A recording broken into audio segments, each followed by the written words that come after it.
নমস্কার বন্ধুরা, মিঠুর কুকিং চ্যানেলে আপনাদেরকে আবারও স্বাগত। আজকে একটা মিষ্টি রেসিপি নিয়ে চলে এসেছি, যেটা অপরাজিতার ফুলের মতো দেখতে। সেই মিষ্টিটাকে আপনারা পিঠেও বলতে পারেন, মিষ্টিও বলতে পারেন। দুর্দান্ত স্বাদ হয়েছিল খেতে। চলুন শেয়ার করি আপনাদের সাথে আমি কিভাবে করেছি। 1 কাপ মতন আমি জল নিয়ে নিয়েছি। প্রথমে জলটা একটু ফুটে গেলে 1 চিমটি মতো লবণ দিয়ে দিয়েছি, আর গোবিন্দভোগ চালের গুঁড়ো দিয়েছি 1 কাপ। জলটা একটু ফুটলেই কিন্তু গোবিন্দভোগ চালের গুঁড়োটা দিয়েছি। আপনারা যে কোনো চালের গুঁড়ো নিতে পারেন।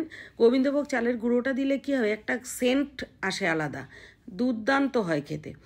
এরপরে চালের গুঁড়োটা ওই গরম জলে একটু সেদ্ধ করে নিতে হবে, মানে গ্যাসটা কিন্তু লো টু মিডিয়ামে রাখতে হবে। এই সময় ভালো করে নাড়াচাড়া করে মিশিয়ে নিতে হবে, মানে সেদ্ধ করার মতন করে নিতে হবে। তারপরে কিন্তু মিনিট 2-3 মতন আমি ঢাকা দিয়ে রেখে দেব, ভাপটা যাতে ওই চালের গুঁড়োর মধ্যে জাস্ট বসে যায়। এরপর ঠান্ডা করতে হবে। কড়াই থেকে একটা পাত্রে নামিয়ে নেব, নিয়ে ঠান্ডা করে নিয়ে ভালো করে হাত দিয়ে ডলে ডলে মেখে নিতে হবে। একটা ডো তৈরি করে নিতে হবে, সফট ডো। যতক্ষণ না পর্যন্ত সফট ডো তৈরি হয় ততক্ষণ কিন্তু ডলে ডলে মাখতে হবে। তার আগে অবশ্যই ঠান্ডা করে নিতে হবে, নাহলে হাতটা পুড়ে যাওয়ার সম্ভাবনা থাকবে। জল কিন্তু আমি আর দেব না, আমি ঘি দেব। হাতে ঘি নিয়ে মাখবো। মোটামুটি 2 টেবিল স্পুন মতন আমি ঘি নিয়েছি, 2-3বারই নিয়েছি হাতে করে করে ঢেলে। এবারে এই দেখুন, এই সময়টা কিন্তু উষ্ণ গরম, মানে হাতে ছোঁয়া গরম থাকতে হবে, একদম ঠান্ডা করা কিন্তু যাবে না।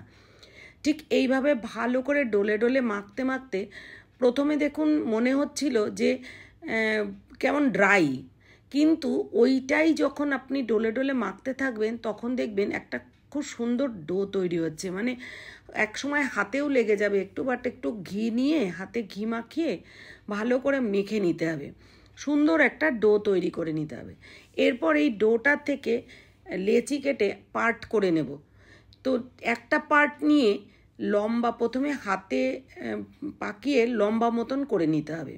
নিয়ে ছোট্ট ছোট্ট, যতটা ছোট সম্ভব গোল গোল করে লেচির মতন করে কেটে নিতে হবে। একেবারেই ছোট, পুরোটা আমি কিন্তু ছোট ছোট করে লেচির মতো করে কেটে নেব। আর হাফ পোর্শন রাখবো, সেটা দিয়ে আমি কি করব দেখতে থাকুন। দুর্দান্ত কিন্তু খেতে হয়েছিল, আবারও বলছি দেখতেও কিন্তু দারুণ হয়েছিল। দেখুন ছোট ছোট করে লেচি কাটা কমপ্লিট হয়ে গেছে। এরপর হাতে ঘুরিয়ে একটু গোল করে 2 হাতের তালু দিয়ে একদম চেপে চ্যাপটা করে নিতে হবে। ঠিক আমি যেভাবে করছি কয়েকটা দেখিয়ে দিচ্ছি। দেখুন, প্রথমে একটু গোল করে নিতে হবে, স্মুথ করতে হবে গোল করে, তারপরে হাতের তালু দিয়ে একদম জাস্ট প্রেস করে এরকম চ্যাপটা করে নিতে হবে। আর কিছুটা ডো থেকে আমরা যেমন চুষি পিঠে করি শীতকালে, ওরকম লম্বা লম্বা করে কেটে নিতে হবে, বানিয়ে নিতে হবে চুষির মতন লম্বা আর একটু মোটা করে। মাঝখানে এটা বসিয়ে 2 পাশ চ্যাপটা করে হাত দিয়ে জুড়ে একটু পেছনটা রোল করে দিলে, মানে নিচের পোর্শনটা একটু রোল করে দিলে কিন্তু দুর্দান্ত একটা অপরাজিতা ফুল, সাদা অপরাজিতা ফুলের মতো দেখতে হয়ে যাবে। আমি এইভাবে প্রত্যেকটা যতটা লেচি কেটেছিলাম ঠিক ততগুলো কিন্তু বানিয়ে ফেললাম। দেখুন, আমার এই চ্যানেলটা এখনও পর্যন্ত যারা সাবস্ক্রাইব করেননি তারা সাবস্ক্রাইব করে আমার পাশে থাকবেন। পরবর্তী অনেক অনেক ভিডিও আপনাদের সাথে আমি রান্নার ভিডিও শেয়ার করব। যারা রান্না করতে পারেন না তারাও কিন্তু ইজি পদ্ধতিতে এইগুলো করে নিতে পারেন। দেখুন প্রত্যেকটা কিন্তু আমার তৈরি করা হয়ে গেছে। এরপর গ্যাসে কড়াই বসিয়ে দিয়ে 1 কাপ চিনি দিয়ে দিয়েছি, আর 1 কাপ জলের মধ্যে দিয়ে অল্প একটু জল প্রথমে দিয়ে চিনিগুলো গলতে দেব।